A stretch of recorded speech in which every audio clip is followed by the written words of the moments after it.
एक ऐसा ट्रेडर जिसने $100 मिलियन से भी ज्यादा की वेल्थ क्रिएट की थी सिर्फ और सिर्फ ट्रेडिंग करके।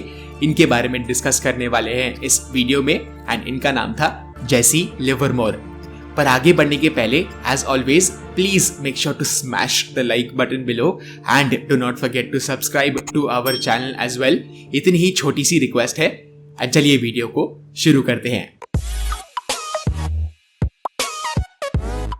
सो जेसी लिवरमोर एक बहुत ही बड़े ट्रेडर है and I am pretty sure कभी ना कभी आपके ट्रेडिंग जर्नी में जरूर आपने इस नाम को सुना होगा, विच इज जेसी लिवरमोर।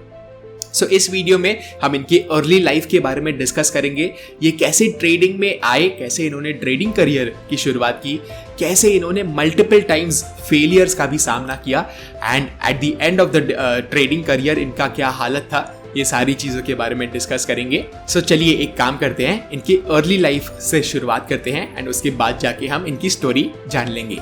सो 1877 की बात है, बहुत ही पहले की हम बात कर रहे हैं। इन्होंने 1877 में इनका जन्म हुआ था। ये पैदा हुए थे 1877 में एक अंडर प्रिविलेज्ड फैमिली में। सो इनके जो पेरेंट्स थे, आप डेफिनेटली इनको रिच तो बिल्कुल भी नहीं बुला सकते थे। इनफैक्ट आप मिडिल क्लास भी इनको नहीं बुला सकते थे, मे बी आप लोअर मिडिल क्लास बोल सकते थे। तो आपको देखने को मिल रहा है कुछ एक्स्ट्रा एडवांटेजेस नहीं थे जेसी लिवरमोर को जब वो स्पेशली पैदा हुए थे।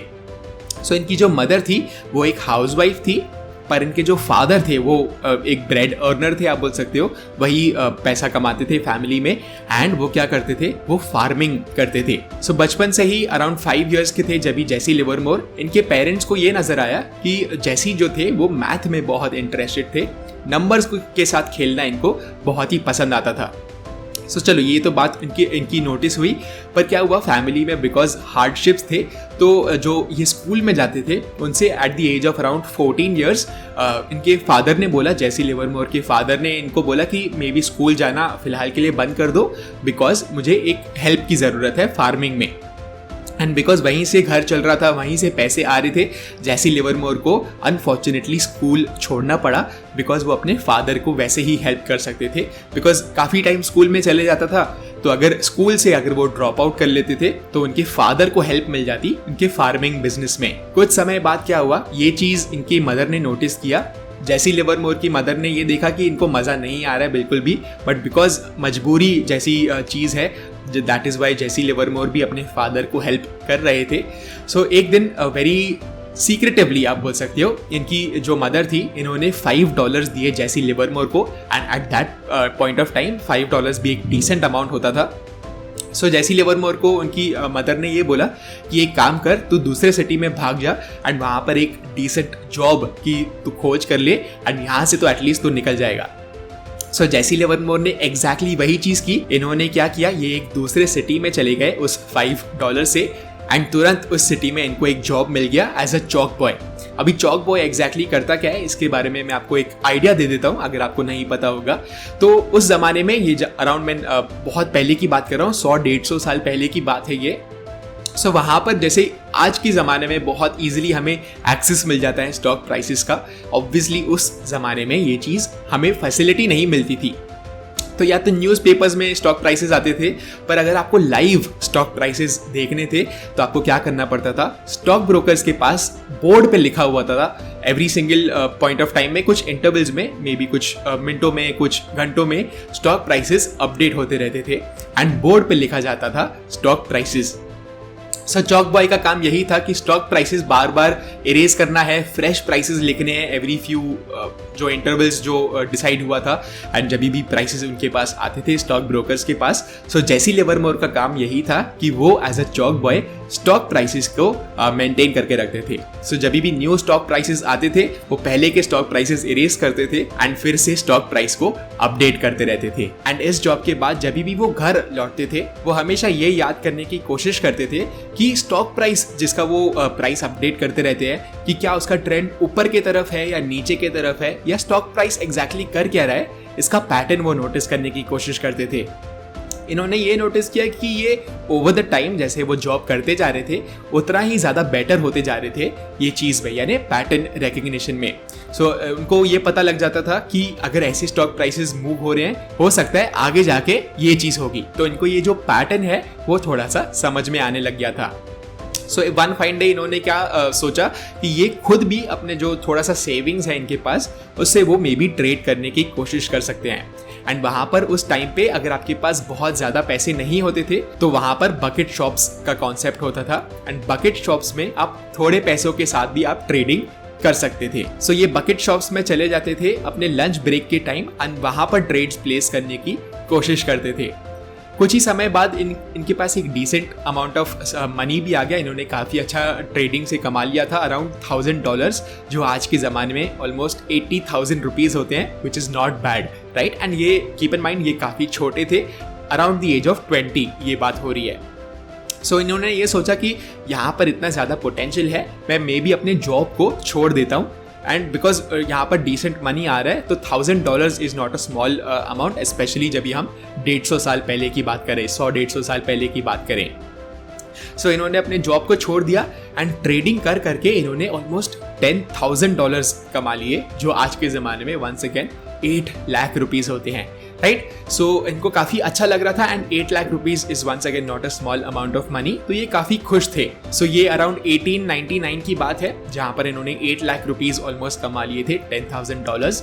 बकेट शॉप्स को क्या लग रहा था कि मे बी ये जो आदमी है जेसी लिवरमोर, ये थोड़ा सा कुछ चीटिंग कर रहा है हमारे साथ। एंड बहुत सारे बकेट शॉप्स को लॉसेस हो रहे थे जेसी लिवरमोर के वजह से, बिकॉज बहुत टाइम क्या होता था, बकेट शॉप्स खुद ही उस बेट को एक्सेप्ट करते थे।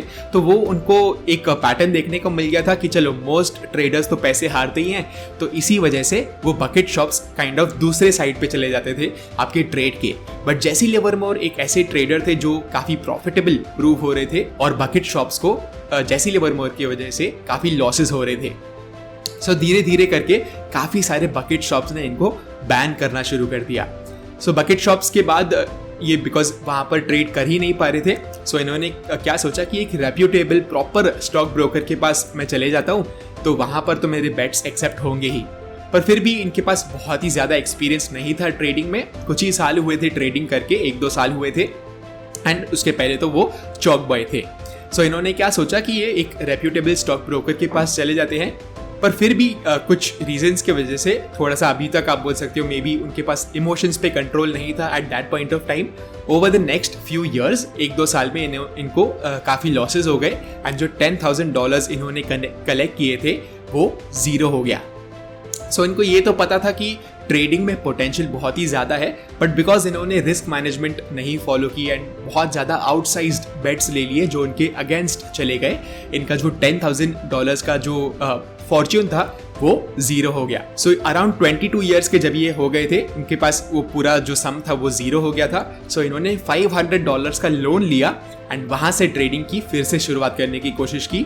एंड दिस टाइम उन्होंने ये ठान लिया कि कोई भी रूल्स को वो ब्रेक नहीं करेंगे, जो भी रूल्स उन्होंने सेट किया था रिस्क मैनेजमेंट के साथ वो चीज़ को फॉलो करते जाएंगे।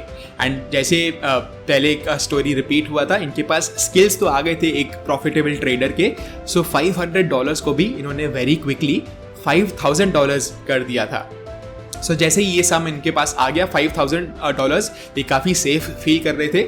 सो इन्होंने क्या किया, उस $500 के लोन को रीपे कर दिया थोड़े बहुत इंटरेस्ट के साथ, जिससे भी उन्होंने इस लोन को लिया था $500 के। एंड इस टाइम पे डिफरेंट क्या था, ये $5,000 के साथ अभी नॉर्मल एक रेप्यूटेबल स्टॉक ब्रोकर के पास ट्रेड कर रहे थे, जो डेफिनेटली आपके जो बेट्स है वो ले ही लेता था, जेसी लिवरमोर के bets, because bucket shops bets इनके नहीं ले रहे थे। इनको लग रहा था कि थोड़ा सा कुछ गड़बड़ चल रहा है जेसी लिवरमोर के साथ। सो इन्होंने इस $5,000 को भी केयरफुली ट्रेड किया, जैसे उन्होंने अपनी प्लान बनाया था। प्रॉपर रिस्क मैनेजमेंट करना है, बिल्कुल भी इमोशनल कंट्रोल खोना नहीं है। एंड इसी वजह से इनने ये जो $5,000 थे इसको ऑलमोस्ट $1 लाख कर लिया था, जो वंस अगेन बहुत ही बड़ा अमाउंट होता है। ये करते करते यानी $5,000 से लेके 1 लाख का जर्नी में इनको अराउंड 6 ईयर्स लगे। तो 5,000 से 1 लाख इन 6 years is not a bad amount, almost 20x होता है 6 ईयर्स में, राइट। सो एक दिन क्या हुआ, इनको लगा कि एक स्टॉक है जिसका नाम था union Pacific rail road stock. इस स्टॉक में इनको कुछ बेरिशनेस नजर आ रही थी। सो इन्होंने काफ़ी बड़ा अमाउंट, इनका जो अमाउंट था $1 लाख का, उसमें से काफ़ी बड़ा पोर्शन इसको शॉर्ट सेल करने में लगा दिया। फॉर्चुनेटली और अनफॉर्चुनेटली आप बोल सकते हो, एक काइंड ऑफ अर्थक्वेक आ गया था, एंड दैट इज वाई उस स्टॉक को काफ़ी ज़्यादा, उस बिजनेस को काफ़ी ज़्यादा लॉसेस हो गए थे। इसी वजह से उसका जो स्टॉक प्राइस था वो बहुत ही तेज़ी से गिर गया। एंड बिकॉज इन्होंने बहुत लेवरेज यूज़ किया था, इन्होंने एक सिंगल दिन में ही $2,50,000 कमा लिए उनके इनिशियल इन्वेस्टमेंट के साथ, जो ऑलमोस्ट $1 लाख का था। एंड वंस अगेन, जैसे मैंने आपको बताया, ये लेवरेज्ड पोजीशन था। दैट इज वाई इन्होंने अपने अकाउंट को ऑलमोस्ट एक ही स्टॉक में ट्रेड करके 2.5 टाइम्स कर दिया। इनका जो व्यू था ओवरऑल मार्केट पे भी थोड़ा सा बेरिश ही था, एंड दूसरे भी ऐसे ही स्टॉक्स को ढूंढ के शॉर्ट करके ऑलमोस्ट $7,50,000 के प्रॉफिट्स हो गए थे जैसी लिवरमोर को। सो इस साल में ऑलमोस्ट इन्होंने $7,50,000 का प्रॉफिट कमा लिया था अराउंड 1907 तक। एंड 1907 में क्या हुआ था, बहुत ही बड़ा क्राइसिस आया था बैंकिंग सेक्टर में, अमेरिकन बैंकिंग सेक्टर में एक बहुत बड़ा क्राइसिस था, जो one of the world's biggest crisis था at that point of time 1907 में। पर Jesse Livermore as usual bearish थे मार्केट्स पे, and you will not believe क्या हुआ था यहाँ पर। सो इन्होंने बैंक्स को शॉर्ट करके एक दिन में, वन सिंगल डे में $1 मिलियन का प्रॉफिट कर लिया था, जो बहुत ही बड़ा अमाउंट था। ये इतना बड़ा अमाउंट था, एंड इनका जो शॉर्ट पोजीशन था वो इतना बड़ा था कि जो JP मॉर्गन बैंक है, इन्होंने मार्केट को थोड़ा सा वो सपोर्ट करने की कोशिश कर रहे थे, बट बिकॉज जैसी लिवरमोर के शॉर्ट पोजीशंस खड़े थे और वो पोजीशंस में ऐड करते जा रहे थे, JP मॉर्गन को काफ़ी प्रॉब्लम्स हो रहे थे। सो लिटरली JP मॉर्गन ने जैसी लिवरमोर से रिक्वेस्ट किया कि शॉर्ट जो कर रहे थे वो फाइनेंशियल स्टॉक्स को, उसको वो फिलहाल के लिए बंद कर दे, ताकि जो पूरी इकोनॉमी है वो रिवाइवल मोड में चले जाए। एंड JP मॉर्गन के सपोर्ट के साथ जैसी लिवरमोर ने सिर्फ शॉर्ट सेलिंग बंद नहीं किया, इनफैक्ट इन्होंने फिर से बाइंग करने की शुरुआत की। सो क्या हुआ, डाउनफॉल में तो इनको पैसे कमाने का मौका मिला ही, एंड $1 मिलियन डेफिनेटली एक जोक नहीं होता है। आज के ज़माने में भी ऑलमोस्ट 8 करोड़ रुपीज़ होते हैं। जस्ट इमेजिन, अगर 100 साल पहले अगर आपके पास $1 मिलियन होते थे तो बहुत ही ज़्यादा रिच आप माने जाते थे। सो यहाँ पर क्या हुआ, जैसे मैंने आपको बताया, सिर्फ डाउनफॉल में इन्होंने एडवांटेज नहीं उठाया, बिकॉज JP मॉर्गन ने इनको रिक्वेस्ट किया कि ये शॉर्ट सेलिंग बंद कर दे, तो इन्होंने सिर्फ शॉर्ट सेलिंग बंद नहीं की, इनफैक्ट इन्होंने स्टॉक्स को बाय करना फिर से शुरू कर दिया। एंड इवेंचुअली इकोनॉमी की काफ़ी रिकवरी हुई, एंड $1 मिलियन को इन्होंने $3 मिलियन में कन्वर्ट कर लिया। सो थोड़ा सा यहाँ पर अगर हम फास्ट फॉरवर्ड करें, जैसी लिवरमोर का एक बहुत ही स्ट्रिक्ट रूल था कि ट्रेडिंग में किसी से भी टिप्स नहीं लेने चाहिए थे। एटलीस्ट खुद के लिए इन्होंने ये रूल्स बना लिए थे। पर एक ऐसा पर्सन था जिसका नाम था टेडी प्राइस, इन्होंने इनको ये कन्विंस कर लिया कि कॉटन स्टॉक्स बहुत ही अच्छे चलने वाले हैं, एंड कॉटन स्टॉक्स को जैसी लिवरमोर को बाय कर देना चाहिए। सो फॉर सम रीज़न ये इनके झांसे में आ गए या इनसे कन्विंस हो गए, तो यहाँ पर क्या हुआ, इनको काफ़ी बड़ा लॉस हो गया। ऑलमोस्ट 90% वो जो कॉटन के स्टॉक्स थे वो गिर गए 90% से almost, and once again millions में इनको लॉसेस हो गए।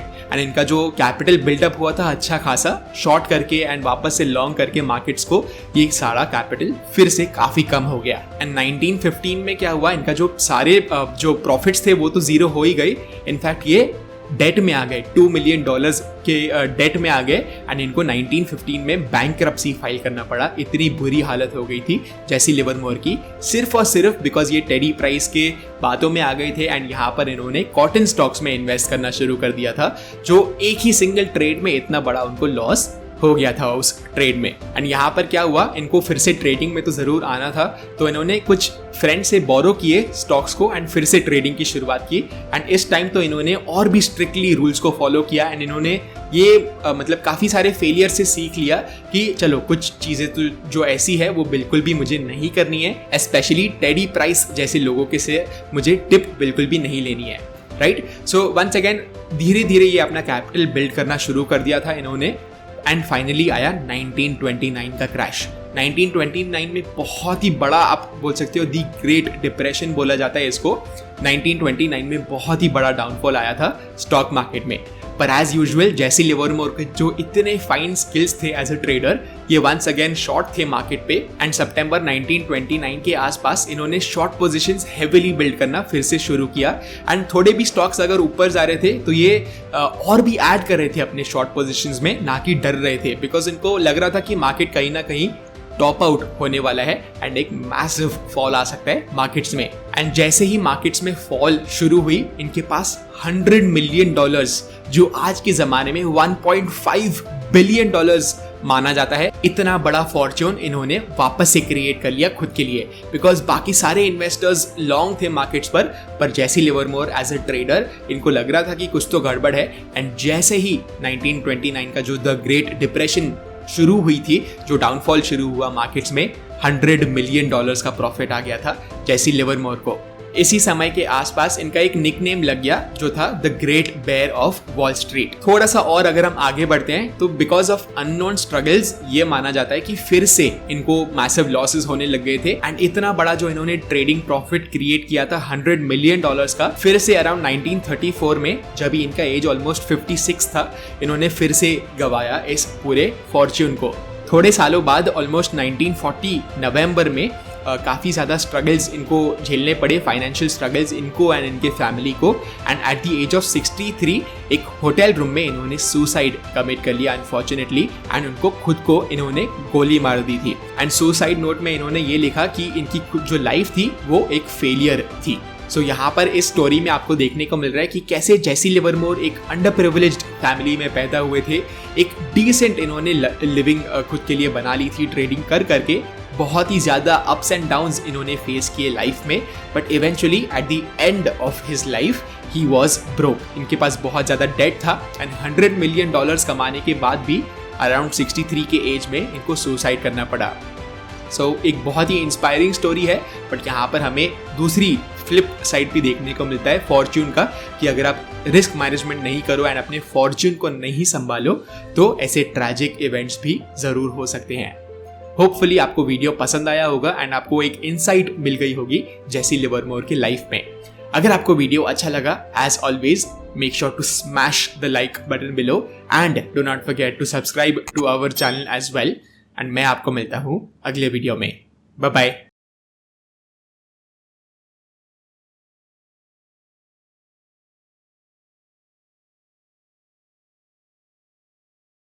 Investment in securities market are subject to market risks. Read all the related documents carefully before investing. Please read the risk disclosure documents carefully before investing in equity shares, derivatives, mutual fund, and or other instruments traded on the stock exchanges.